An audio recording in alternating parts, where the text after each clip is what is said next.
Assalamualaikum warahmatullahi wabarakatuh. Perkenalkan, nama saya Musdalifah. Saya dari kelas 12 IPA. Di sini saya akan menjelaskan tentang Kabinet Burhanuddin Harahap. Kabinet Burhanuddin Harahap merupakan kabinet kelima pada masa demokrasi parlementer di Indonesia. Kabinet ini terbentuk setelah jatuhnya Kabinet Ali I. Sebagai gantinya, Wakil Presiden Dr. Andes Muhammad Hatta menunjuk Mr. Burhanuddin Harahap sebagai pematur kabinet. Kejadian ini baru pertama kali di Indonesia. Pematur kabinet ditunjuk oleh Wakil Presiden sebagai akibat dari kepergian Soekarno naik haji ke Mekah. Kabinet ini mulai bekerja setelah dilantik pada tanggal 12 Agustus 1955 dengan dipimpin oleh Burhanuddin Harahap. Semasa pemerintahannya, Burhanuddin Harahap berusaha menstabilkan kondisi sosial, ekonomi, dan politik Indonesia pada saat itu. Meskipun demikian, dalam perjalanannya, kabinet ini juga mengalami hambatan-hambatan yang menyebabkan kabinet ini demisioner. Tetapi, pada masa pemerintahan Kabinet Burhanuddin Harahap berhasil mengadakan perbaikan dalam bidang sosial, ekonomi, serta politik, dan dapat dikatakan kehidupan rakyat semasa kabinet cukup makmur.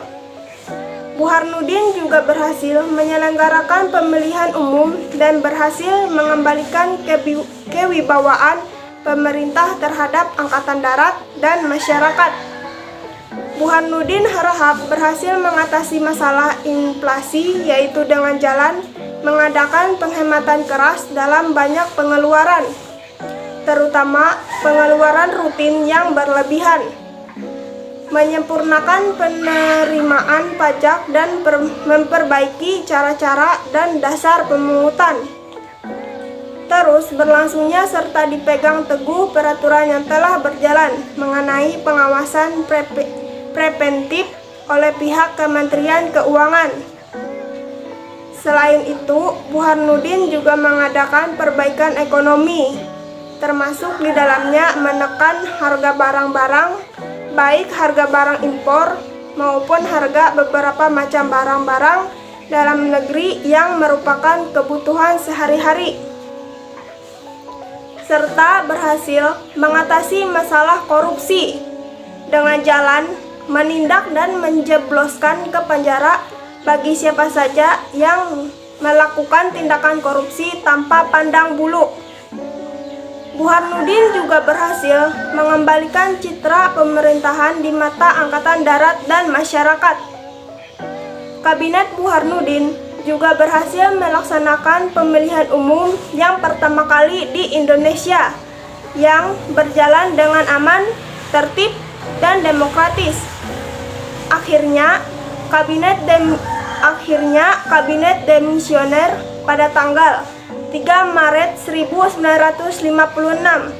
setelah kehilangan prestijnya ketika usahanya mengontrol angkatan udara gagal serta kegagalan menyelesaikan pembatalan perjanjian KMB dan hasil pemungutan suara itu diumumkan. Sekian dari saya.